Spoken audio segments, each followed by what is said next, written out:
You're listening to the Colts Blue Zone Podcast with Mike Chappell and Dave Griffiths. Inside the Fox 59 CBS 4 podcast studio, welcome to the Colts Blue Zone Podcast. Alongside Mike Chappell, I'm Dave Griffiths. Once again, our fearless producer, Matt Adams, has been taken from our services as he is still covering the Delphi trial here in central Indiana. He's doing important things. He is, and certainly. We're doing this. We are. Nevertheless, we remain, and sometimes the storylines just repeat themselves, chap. The Indianapolis Colts are going to a new quarterback, and so we should dive right in there. Anthony Richardson has been benched. Joe Flacco is the quarterback, not just for this game or this weekend, but from here on going forward. Your reaction when you first heard and reported on the news earlier this week that the Colts are, for the time being, no longer going to start Anthony Richardson? Kind of like the players surprised. It's a total deviation from their plan. They've told us from the start that from the day they drafted Richardson, this is going to be a process. It's going to be, I don't know if they ever use the word project or not, but that's kind of what it is. And reps. He's got to play. Off-season, preseason, reps. And from the time he was named the starter, was it a week or two into camp as a rookie over Minshew, he's been the guy when he's been healthy. Mm-hmm. And now all of a sudden, and they're going to try to spin this. Well, you can learn from watching. Not really. Not at the same level. So they're turning to Flacco. They've gone from the youngest or the second. I can't think who they mentioned. Second youngest. Who's the youngest? The youngest is the Patriots quarterback, Drake May. Okay. To the third oldest to ever play quarterback for the Colts. So. And he gives us the best. How many times did he say he gives us the best chance to win? Multiple times. Right now, which is a stinging indictment of Richardson that he doesn't.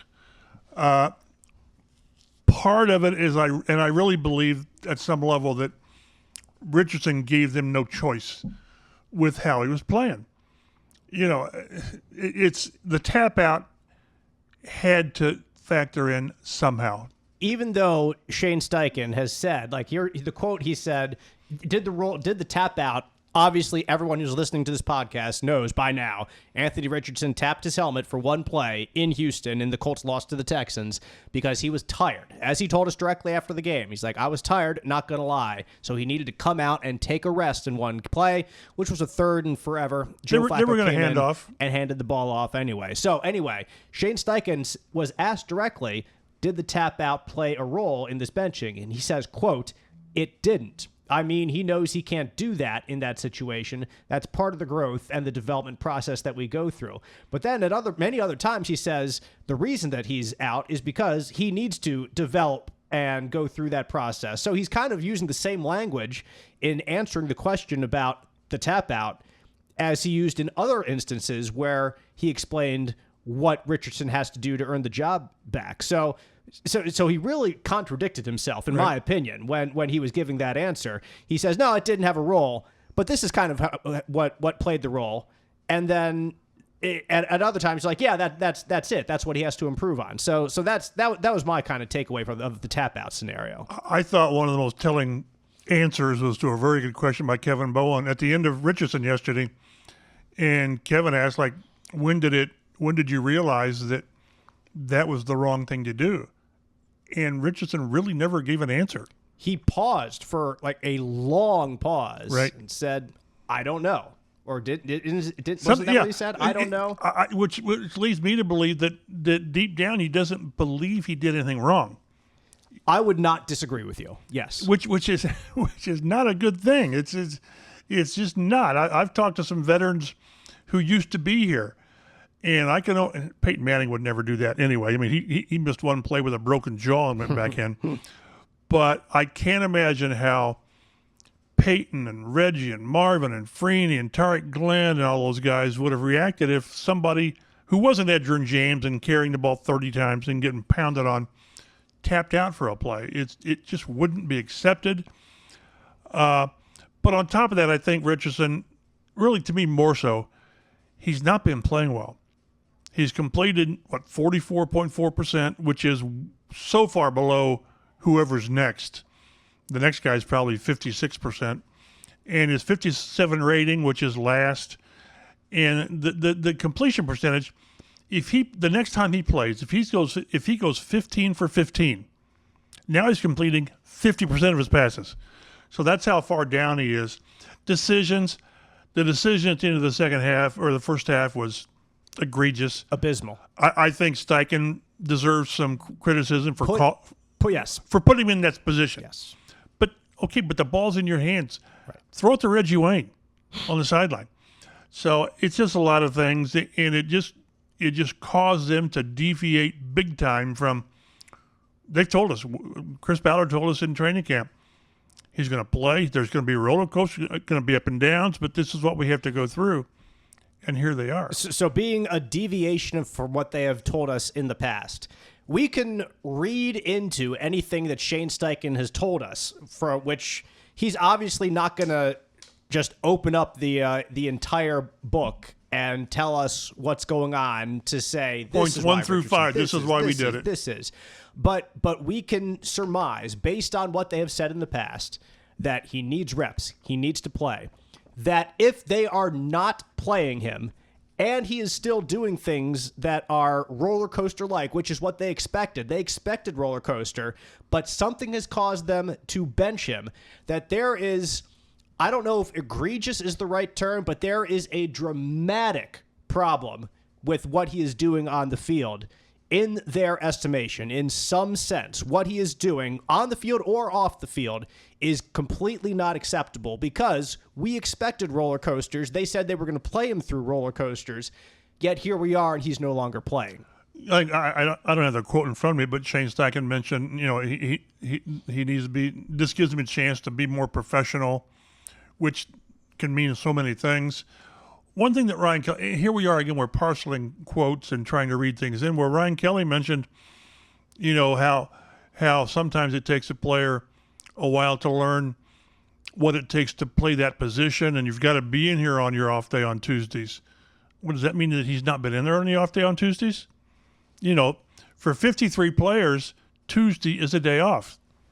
For 52, it's a day off. Right. For one, it's not. 2 if you want to count both quarterbacks. Peyton Manning never took Tuesday off. I mean, he wore those coaches out, wore them out. Now he's the aberration, right? He's a different beast. But I just wonder, like you said, this has got to be a very complex situation. I was told that the team they still believe in him. I believe that. You got to wonder what's the depth of your belief. But they really think that he just needs to step back and catch his breath, and then maybe get back in. I don't know how you get back in if Flacco stays healthy and plays reasonably well. Mm-hmm. This couldn't come at a worse time, because one thing that Steichen says is that, hey, we're 4-4 and we've got a chance. All of the things we wanted is still in front of us, pretty much except for the division. Right. You're basically 3 games behind. Right. But there is it's a very muddled AFC. That 7th position, which they're like a half a game out of, it's within reach. But you're putting Flacco in there, Minnesota, Buffalo, Jets, and Detroit, 4 games. And oh, by the way, your left tackle Bernard Reitman probably won't play this week, so you're gonna have a rookie. So I don't know. Is it a panic move? No, I just think that, again, they thought they had no choice with this, and here's where they are. Ryan Kelly's really getting good, but somebody asked about here we are with quarterback, revolving door again, and he said, I'd be lying if I said I wasn't frustrated. Mm-hmm. He said, there's been 12 and I can name them all. Yep. And it goes from the Scott Tolzien all through the list, Brian Hoyer.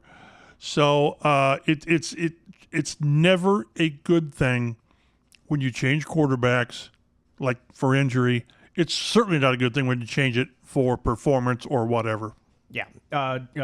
Shane Steichen's quote that stuck out to me in terms of the performance aspect was, quote, "My obligation to 53 guys in this organization is to win football games. Joe gives us the best chance going forward." But what's also unique is Anthony Richardson is the backup quarterback now, because this was a question we had going into the press conference. Can you imagine if he had been third? No, I cannot imagine if he had been third. That would have been a disaster beyond. Right. That would have immediately said they're done with him. They're done. Right. That is not a scenario that I, as someone who covers the Indianapolis Colts, wants to think about with the work that would go in. Not that anybody cares about the work I have to do, but he is the backup quarterback. So it's very possible you see him again.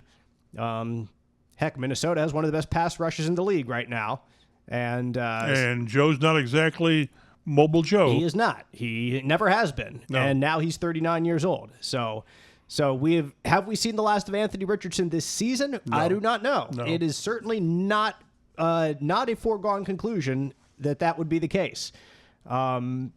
Isn't that maybe a worst case scenario that he doesn't play the rest of the year, and you go into next season not knowing what you have? Yep. You can't say, well, we're going to bring Joe back and he's going to be 40. Right. So that's why when you deviate from this long-term plan, if you go into the next year you've got a quarterback who's started 10 games, finished, I don't know, 5 or 6 of them. And he's had like 450 snaps or whatever, and you still don't know what you have. So, and I've mentioned this before, one of the really bad parts of having this situation at quarterback, when you don't know first year, second year, the rest of your team is getting old. Mm-hmm. Braden Smith's getting older. Quentin's getting older. Ryan Kelly might not be here next year. I don't know. He's a free agent. Jonathan Taylor's getting older. Buck's getting older. So you're wasting quality years of the rest of your team, and you may still not have an idea what you have going into next training camp. The by and large reaction from players is they still support Anthony, and they were all surprised by the decision. Like, does that tell you that they didn't want the change or not? It's a good question. We were kicking that around with Stephen Holder and the rest. Obviously, oh no, because now Joe's your quarterback, and you have to get in line behind him. So no one would ever admit that. But they all. I tell you, when you're in the locker room and talk with these guys, there is a connection with Anthony Richardson. Mm-hmm. There is.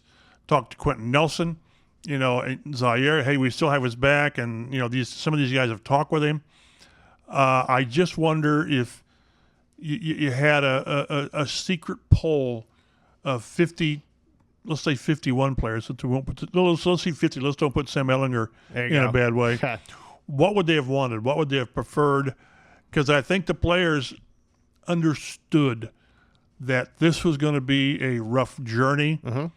And again, whether the fact that you're, with all the ups and downs and all this, you're 4-4, and it's right there. I can argue it's right there, and I can argue it's not. But I still believe the players really believe in Richardson. Not that they don't believe in Joe, but hey, you've told us for 2 years that this is our guy and this is how it's going to be, and now you pulled the plug on it. Shane did say that he had a talk with the leadership council on the team, guys like Ryan Kelly, DeForest Buckner, Zaire Franklin, the top leaders on the squad. Says, quote, I had conversations with those guys that I'll keep private, but like I said, I just feel like it's in the best interest of the football team right now, today. And he also said, Shane did, that this is his decision, that Jim Irsay didn't have input as to the choice. As we know, that has not been the case in previous moves at quarterback. So this wasn't mandated? So that, apparently not, if we believe Shane Steichen. I tend to believe this was his call. He said he talked with Irsay, and what the owner would have said, I would hope the owner would say, this is what I believe. Do what you want to do. This is your call.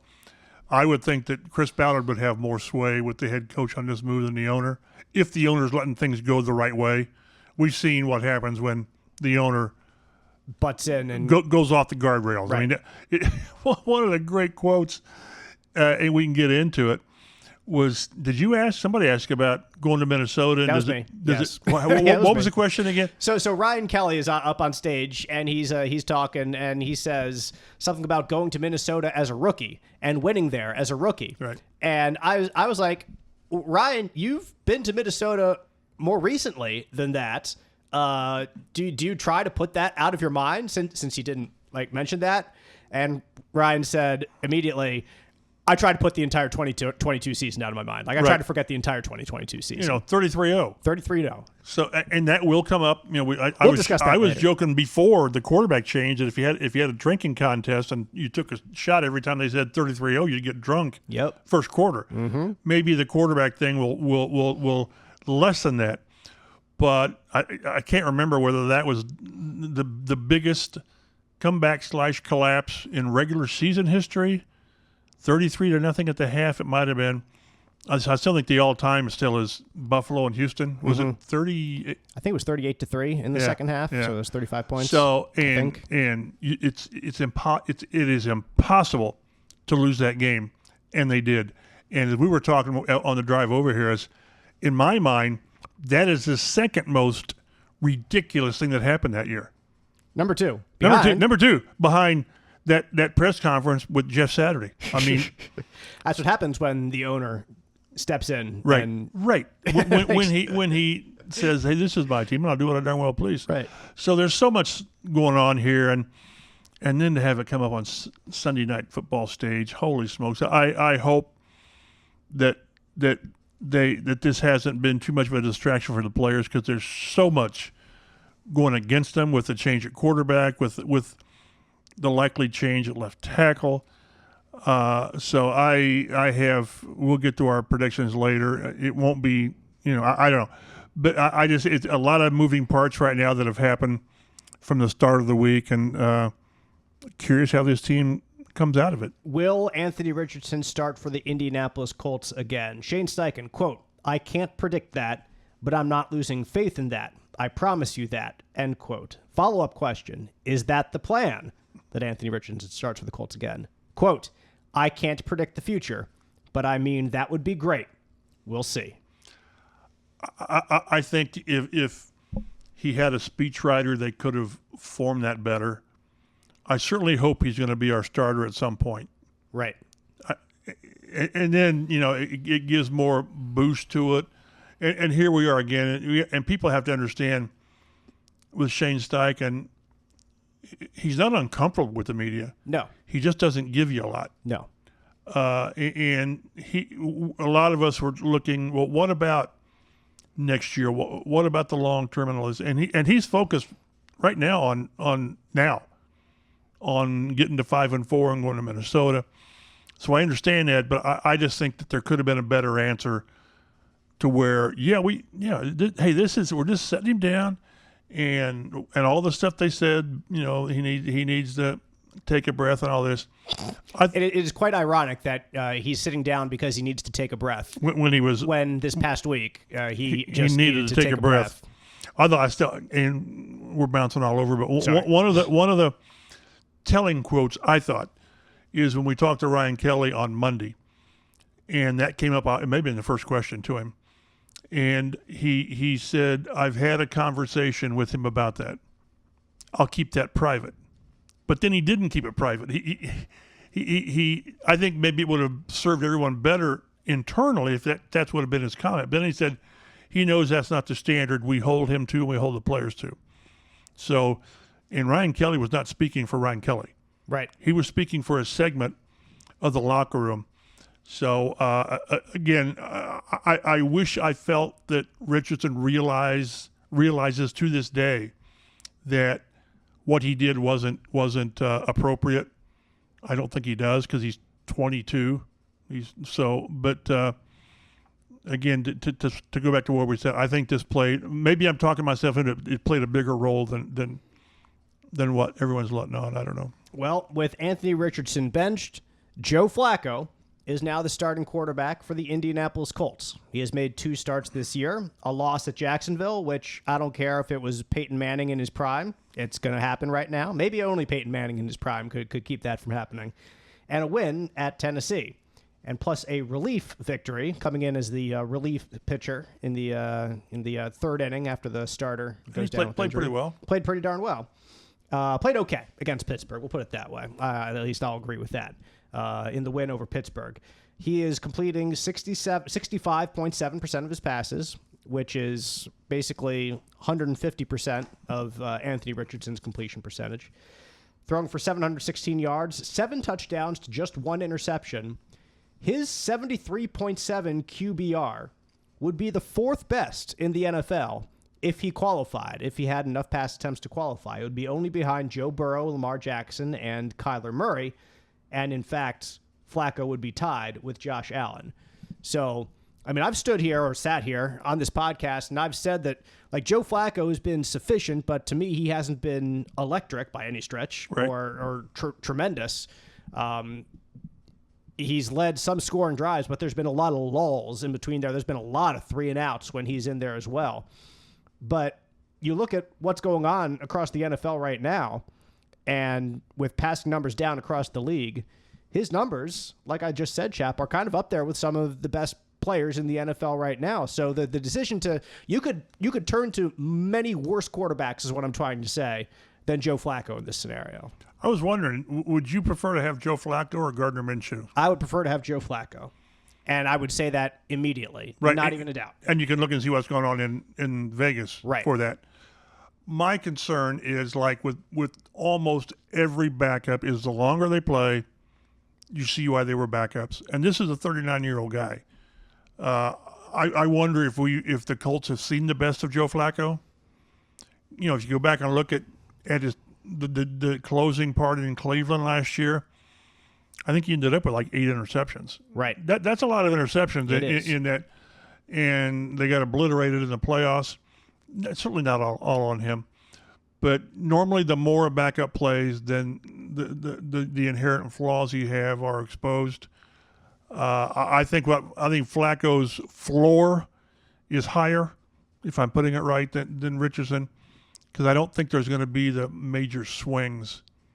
I don't think you're going to get as many explosive plays. Mm-hmm. I thought what they did last week was ridiculous. The throwing the ball deep in the first quarter. Every dang pass. Every one, it seemed and like. then you're surprised just 3rd and 8. Well, you know, you throw deep incomplete. Then JT gets stopped for 2 or 3, and then you're against the chain. So, yeah, I think Flacco does give them something of a calming force. They lose anything remotely like a run threat that Richardson brought. Completely gone. Not that they went overboard with Richardson anyway, but the threat was there. So JT will be a little bit more on his own with that. But, you know, what happens if he goes out there and just litters the field with turnovers or whatever, and then you go back to the rookie? They've put themselves in a very, very precarious situation. Mm-hmm. Like, this is a decision that Shane Steichen, I'm going to be careful how I word this, but it is a decision that can get you fired if you're Shane Steichen. If this does not look good over the next 4 weeks, and the Colts are not playing the cupcakes of the NFL over the next 4 weeks. None played them. Yeah. So far, I mean, some of them. Yeah. If this goes poorly, it very much could be the end of the Shane Steichen era, because if this is truly his decision, as he says, which I have no reason to doubt him, and if it goes bad, then it becomes, you believe, well, Joe's not giving us anything here. We're not going to make the playoffs with Joe Flacco. Like, why is he even then what playing? are you doing? And Anthony Richardson, the guy that could be the future, maybe he is, maybe he isn't, is on the bench. I think that's dramatic, but I think that I would agree. I think I'm being a little dramatic. But still, because I do believe that this wasn't. This is Steichen's call. It has to be Steichen's call. But I think he had the support. I do, of the owner and the general manager. I think they were in lockstep with this. Maybe not as strong as Shane. Again, I think Shane thought, I have to do this. Mm-hmm. But what we have to keep in mind, let's say this Richardson thing just goes south and they don't recover from it. Everybody, from everything we've been told, was in favor of this pick. Every one of them. I remember Jim Irsay telling us that if we'd had the first pick in the draft, we would have taken Anthony Richardson. I'm not sure if I believe that or not. But they were all, you know, talking about, yeah, it's a project, but we like this guy. We think this can be the guy. If it doesn't work, I hope we don't hear, like maybe we did with Matt Ryan and Carson Wentz, that, well, boy, some people had reservations about this. And on this one, you guys were all together on it. So it's just that it can't be over. You can't have decided where this kid is, good or bad, after 10 games. Can't do it. He's played 23 games since high school. 23. I am curious about the implications for Chris Ballard's future in Indianapolis. Another great question. Well, thank you, Chap. I appreciate that. Because for years, when the Colts were going from veteran quarterback to veteran quarterback, his line was always, well, I could draft some guy, but then if he doesn't do it, you'll ask me, you'll bump me out, you'll get me fired. So where are we right now? You drafted the young guy, and if he's not the right guy, Chris Ballard's future now is very much more so in the balance this week than it seems that it was last week, just because his future does still seem to be tied to Anthony Richardson. Whether he does get another opportunity or not here, still to be determined. But that had to be an implication as well that we have to unpack a little bit. Well, because again, it's obvious from the fact that Chris is still here that the owner wholeheartedly believes in Chris Ballard. Right. How many other franchises would have done that when the first 5 or 6 years when, I guess the first, is this his 7th year? 8th year? 8th year. Yeah. 8th year. So his first 6 years, you've made the playoffs, was it twice? Twice. 1 win. And you let him make the monumental decision of who the quarterback's going to be. That doesn't happen a lot. And like I say, it certainly seems like when they did this, they were tying the futures of Chris Ballard and Shane Steichen to this quarterback. Now, would they pull the plug on Shane Steichen after 2 years? I still think he's a pretty good coach. I really do. They went 9-8 with Gardner Minshew and were within 2 plays or so of winning the division. You can say, yeah, but and all this, but they were. That's a fact. Now, how they've handled this, again, this is just totally different. So would they make if you're going to do that, you just blow it up. You just start. Everyone's gone. Coach, GM, and trade away your assets, like gain draft, like the Texans did to gain all their assets and be able to trade up and get Stroud or whatever. Well, then if you're doing that, then DeForest Buckner, Quentin Nelson, Ryan Kelly. We're going down a dark road there. But this is the road the Colts have kind of peaked at toward that direction. Right. So that's why we're looking down. That's why that's what boom and bust does for you. Yeah. There's hardly a middle ground, which it's funny. They're trying to reach a middle ground now, which is sort of unattainable, which is not to be confused with unsustainable. Unsustainable. I don't know. And this thing I say this is far from over because we got to see where this goes. But maybe they surprise us and beat people they shouldn't. But all of a sudden, the game at Denver looks tougher because Knicks is playing pretty well. But yeah, I think the future of a lot of guys are in question. I would argue that Shane Steichen is a good enough coach to keep.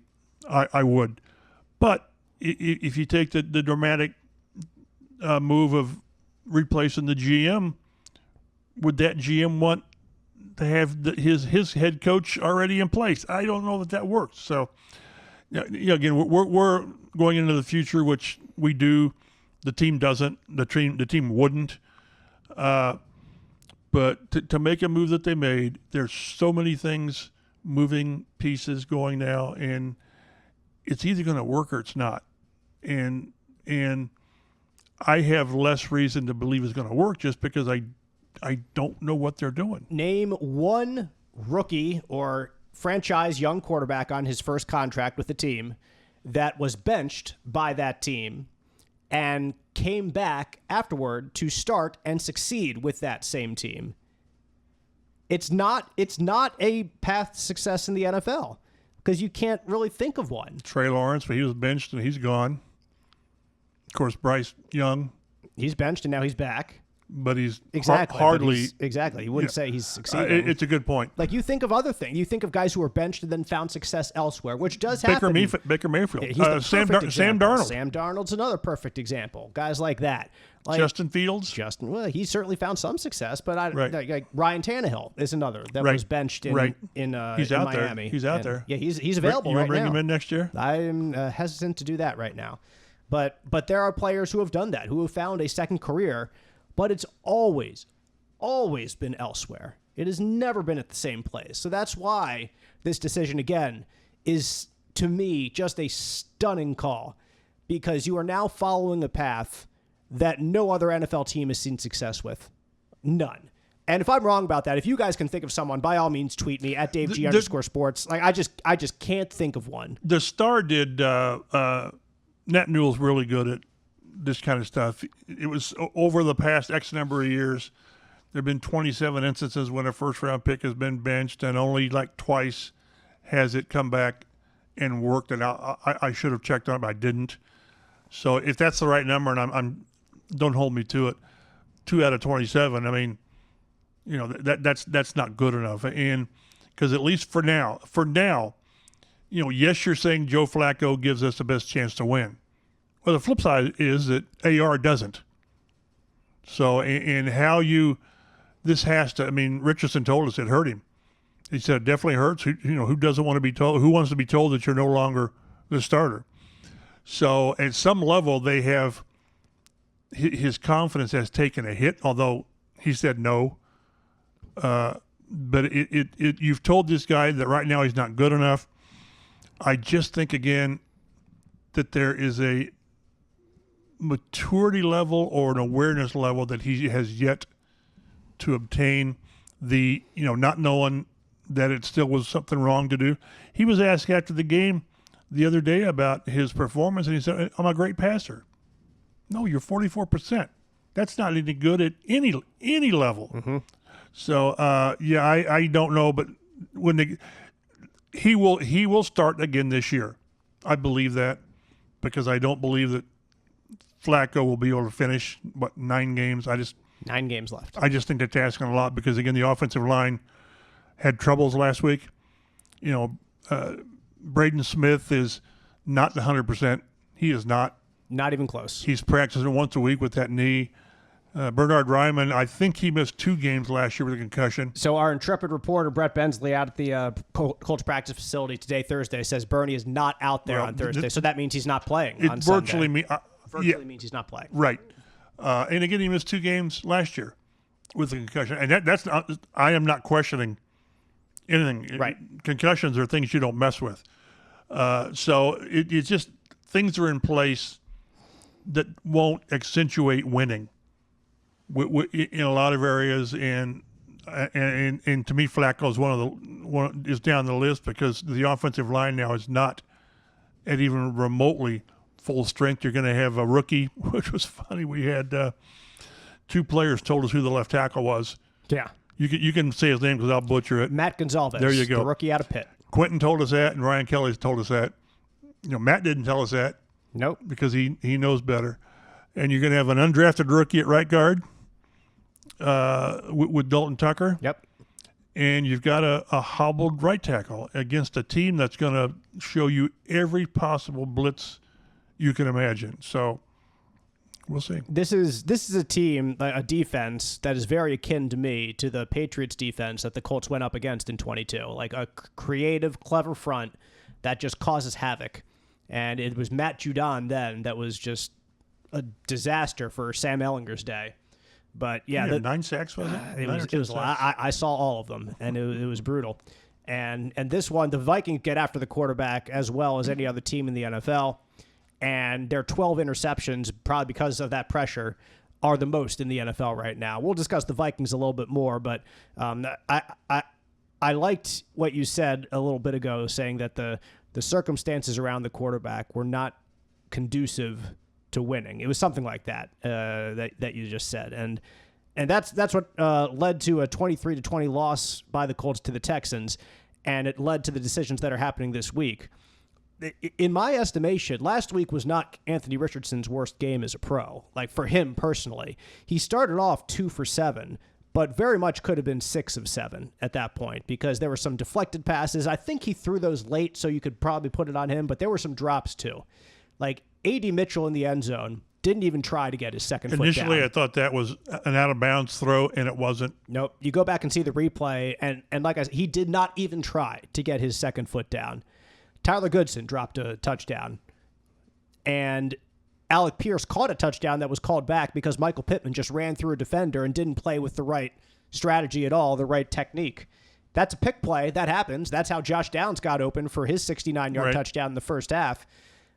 Pittman just bowled over the defender and looked straight at him and pushed him. You can't do that. Like, there are other things that are going on with this team that the quarterback has nothing to do with that are not setting the quarterback up for success. Shane Steichen is calling plays that are Anthony's throwing deep all the time. Like, get some shorter ones. Get something going for him in the short game and work up to that. Because that plays into the time of possession. It plays into fewer plays. And Jonathan Taylor had 8 carries for 36 yards in the first half. He was averaging a good 6 yards per carry and 5 yards per carry, almost 4 or 5 yards a carry, in the first half. He ended up with 5 or 5.5 for the game.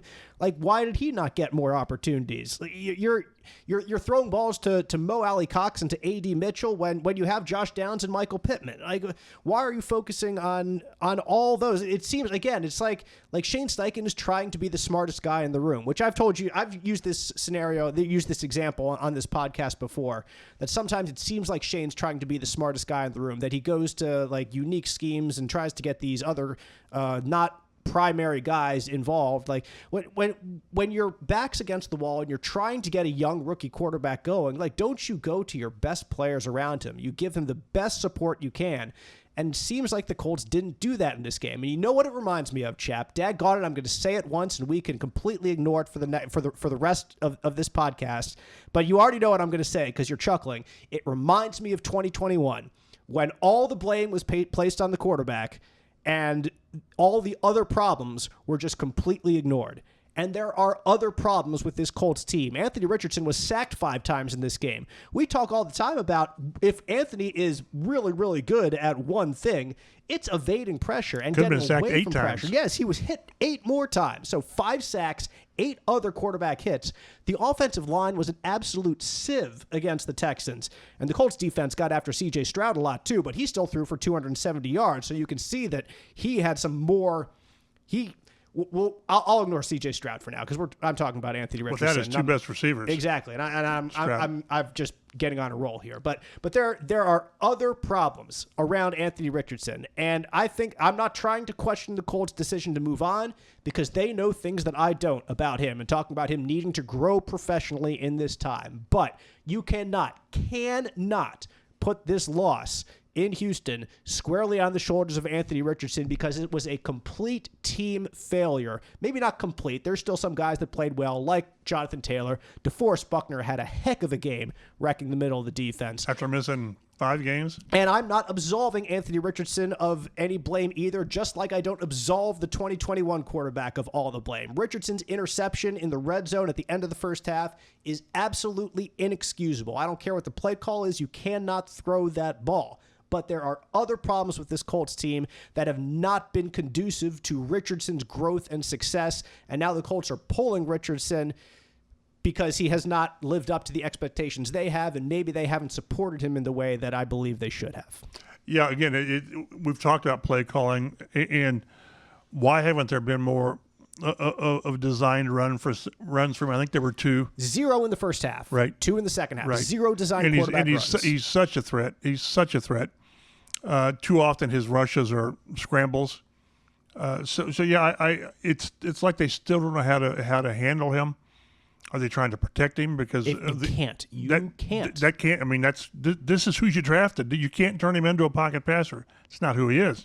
Yes, but that's who he was in the first half. And you're right. So much went wrong, and here's where we are, going back to the scene of the crime. And I don't know how you have high expectations going into the game. The defense allowed only 6 second-half points. Like, they played a really, really good second half. That's still a good Houston team. It is. They don't have Nico Collins, and Stephon Diggs got hurt. Like that, they're still playing pretty well.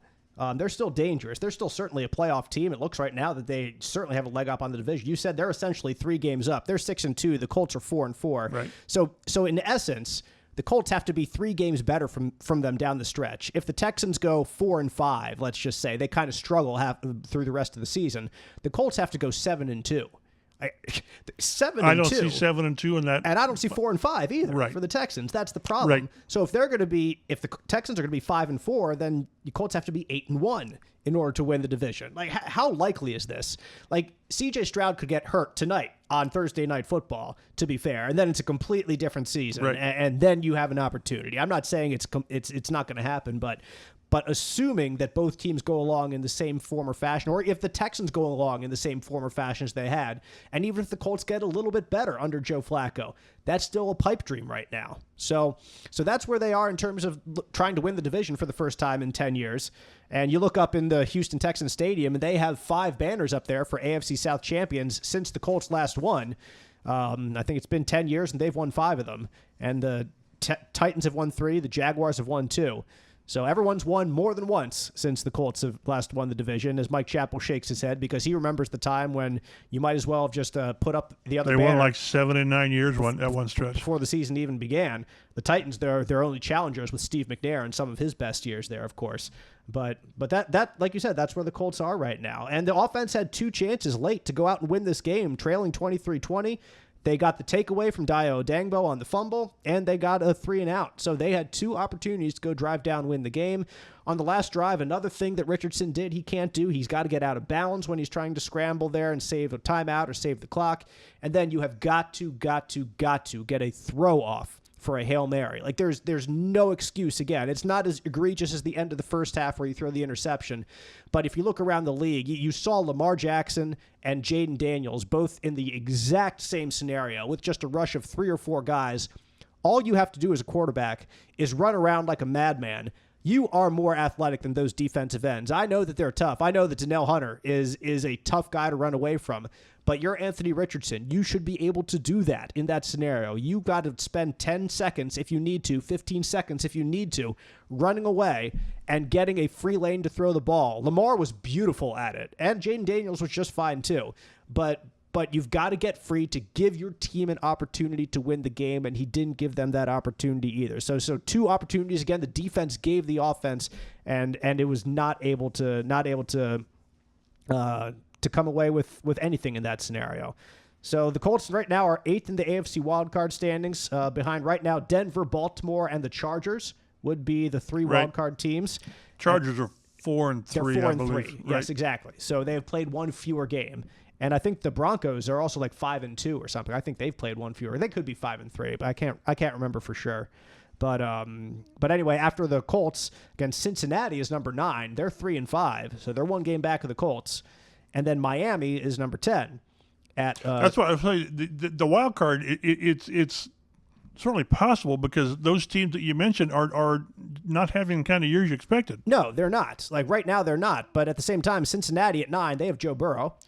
And then at 10, Miami, they just got Tua back. Just got their quarterback back. If Tua stays healthy, which I know is a massive if, like they could be going on a run here in the second half of the season. And the Chargers have their quarterback. Baltimore has their quarterback. Denver has, like you mentioned earlier, Nix is playing so much better than was the outside expectations were for him. And so this is going to be a battle for sure. And that's really all I'm focusing on right now, if I'm a Colts fan, is this wild card, because there's no sense in focusing, on the Houston Texans and the division until it's at least a little bit closer. I mean, after 2 weeks, it could be a completely different story, but right now there's no sense in thinking about it. All you want to be is relevant in December, mid-December. You want to be relevant and have realistic shots, not like, well, boy, if this team loses 3 and no, you want a realistic chance, but that means winning a handful of games, a couple against teams that you really initially didn't think you would beat, including this 4-game stretch. 1-3 to me is realistic. 2-2 would give you a chance to finish the season with a chance of making the playoffs. But 2-2 is you got to play better. The Colts take on the Vikings on Sunday Night Football this week. Minnesota is 5-2. That is 3rd in the stunning NFC North. They've lost 2 straight, right? They have, yes. They were 5-0 to start the year, but they lost back-to-back games. First to the Lions, who are 6-1 and on top of the NFC North. Pretty good team. They're pretty good. And then to the LA Rams last week. That was a bit of a disappointment for them going, I think it was at LA, though. That was on the road. Now they're back at home, and they're 5-2 behind the Lions, 6-1, and Packers 6-2. Injuries for them, their injuries were not not bad as I looked over their Wednesday injury report. They have a linebacker, Blake Cashman, who's out with a toe injury. Limited players include tackle David Quisenberry with a knee injury. And let's see, defensive lineman Taki Taimani, with another ankle. I got my numbers. And then a bunch of guys who were full practice, including T.J. Hawkinson, which would be a massive return for them after he tore a couple ligaments in his knee. These guys had trouble with tight ends last week. They did. And now T.J. Hawkinson, at his best, is one of the best tight ends in the NFL. Right. It looks like he's just about to make his return this weekend for Sunday Night Football against the Colts. The worst injury news for the Vikings is they just lost their left tackle for the season, Christian Darrisaw, who we've talked about plenty on this podcast because the debate was, did the Colts draft Christian Darrisaw or Kwity Paye back in the day? And we did discuss that with our fearless former producer, Joe Hopkins, plenty about the good and the bad behind that decision and how good Darrisaw has been for the Vikings over the past couple years since he's been drafted, but just got hurt last week. He's out for the season. The Vikings decided to make a trade, getting Jaguars left tackle Cam Robinson. They traded the Jaguars also a 7th-round pick, and they got the Jaguars got in return a 5th-round pick for the Vikings, which can become a 4th-round pick depending on play time and all that for Robinson in Minnesota. So as it is, they don't throw all that much. They throw actually the fewest number of times, including the Indianapolis Colts, in the NFL, only averaging 27 passes per game. With going to Sam Darnold, they decided, right, Chap, to focus on Aaron Jones, and then in their limited pass attempts, and without T.J. Hawkinson there, focus on Justin Jefferson, who is probably the best wide receiver in the NFL right now. This will be a great test for this defense. This really played pretty well the last, 3 games. The Colts defense, it's what it is, but it's kept the games winnable. This is the best receiver in the league. It is, and Jones. We've documented this team's troubles against the run. It helps to have Buckner back. Yep. So this is going to be. We'll see how Gus Bradley handles it. What you always wish a defense does is, and Bill Belichick was a master at it. Okay, this is their guy. He won't beat us. Colts never did that with Nico Collins. No. And he had 190 yards that one game. So you need to just sell out to not let this guy beat you. And they've got other players. They got some good players. But boy, if at the end of the day Jefferson's got like 8 for 130, what are you doing? Yeah. What was I going to say? Brian Flores is the defensive coordinator now for the Vikings, and he's made a heck of a unit there. They are 5th in the NFL in sacks with 24, tied for 3rd actually with the Ravens, I guess. They're tied for 4th with the Ravens with 24 sacks. And they've only played 7 games, by the way, instead of a lot of other teams have played 8, and they're still up there in the top 5 in sacks. And they also lead the NFL, as I said earlier, in interceptions with 12 of them. 8 players, at least 8 players, have 1 interception. So that means quarterbacks don't know what's going on. They're thrown all over the place to try to get away from that pass rush. And that's why they're a plus 5? Plus 5 on the turnover ratio, which is tied for 6th in the NFL right now. The Colts plus 1 are tied for 13th. Let's run down some of these stats or rankings from both teams. The Vikings offensively are certainly not all that impressive and very similar to the Colts, honestly. The Colts are 17th in total offense. The Vikings are 19th, actually. They're a little bit behind them.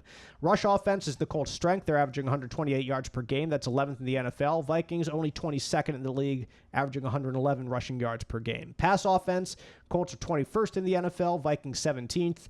Scoring offense, Colts 19th, averaging about 22 points per game. The Vikings are way up in 7th, averaging 26.9 points per game. So we'll get to a little bit why in a second. But defensively, Colts are all the way down in 28th in the NFL. That's an improvement. It is. They're working their way up. Yeah, exactly. One step at a time. Vikings 18th in the NFL in total defense, which is not all that impressive, but hang on a second. Total rush defense, Colts are 30th in the NFL with allowing 152 yards per game. Vikings are 3rd in rush defense, one of the best rush defenses in the league, 83.9 yards per game. Pass defense, Colts 24th. Vikings are actually worse in the NFL in pass defense. They're 30th in the league in pass defense. So you can gain yards on them, but the strategy, Chap, is big plays. It's get the sacks, get the interceptions, and if we give up a 20 or 30 or 40 yards through the air on a drive, we'll get you next play. It doesn't matter. Right. Exactly. Yeah, we'll get you when you get down into the red zone. And, yeah, so Scoring defense, Colts are 13th still in the NFL in scoring defense, 21.5 points per game. Vikings are up at 9th, 19.6 points per game. So they don't give up a lot of points because they sack you and they get interceptions to take it away. Shock plays. That's Exactly. that's what the league's all about. And that's how their scoring offense is way up in 7th, because they get short fields and they're able to convert on those short fields. And they have dynamic player in Justin Jefferson who could make a play at any dang time that he wants to. Time possession, Colts still 32nd in the NFL at 26 minutes per game. Vikings are 23rd in the NFL, 28 minutes and 53 seconds per game, because like I said, they are running the ball quite a bit, but that has not necessarily equated to success in the run game. They're just not trying to let Sam Darnold lose games for them, which is a smart strategy. At least it was for the first 5 games of the year. Maybe teams are starting to find out and learn a little bit more about their strengths and weaknesses, and that's why there have been back-to-back losses. But to be fair, I mean, you lose to Detroit. That's nothing to be upset about, chap. They only lose by 2 points to one of their division rivals. The Rams game last week is really the first one that makes you go, maybe teams are catching on to what they're doing. You look at the stats, and it's the defense that scares you, though, certainly. It's not the other parts of their game. It's their defense, and it's Justin Jefferson that are, as the great coach Rick Venturi says, ambient players or ambient units, if you call it the entire defense, to what's going to keep you up at night. And that's why, again, turning to Flacco, this isn't why they did it, but he should be less prone to putting the ball at risk in a game like this. But at the same time, pass protection is going to be difficult. It just is. And let's say if you're having pass protection issues, then does that lessen Jonathan Taylor's ability to be on the field? Because he's not much of a pass protector. He's not elite there. He's not even not like Joe Flacco is elite. Right. As we have debated in the NFL circles for years, he is not elite in pass protection. Right. So it's a bad combination. It's a bad matchup, and I'm guessing maybe our predictions will reflect that. The Colts are 5.5-point underdogs to the Vikings. They've still covered every game. They have every game they've covered, haven't they? I don't know. Maybe they have. I know every game has been within one. They're the only score. team with every game determined by one possession. I know that. And actually, last week the Colts were 5 or 6 point underdogs to the Texans. So that means in Houston they are now 11-1-1. Amazing against the spread. Amazing over their last 13 games there. Yeah, which is ridiculous. Right now, what that shows you in my mind, 4-4 and one possession games, they're good enough to compete, and they find ways to lose. Yep. Too often. Mm-hmm.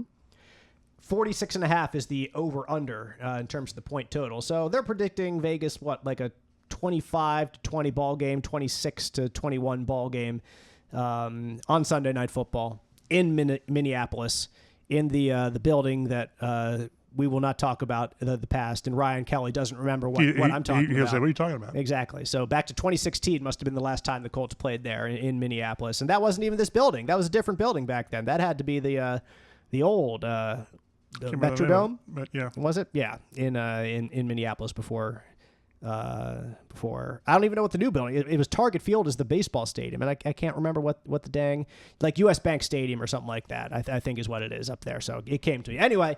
All that to put off my prediction. Just like this is a weird game that, like, covering the Indianapolis Colts for the last 10 years, and you have much more experience than I do. Like this would be one that they would win this game, and it would be okay, fine, whatever. Like they would not surprise me by winning this game, is what I'm saying. Like, just because they've won games like this in the past, where like you're kind of counting them out before the game even begins, just because of the situations around the team.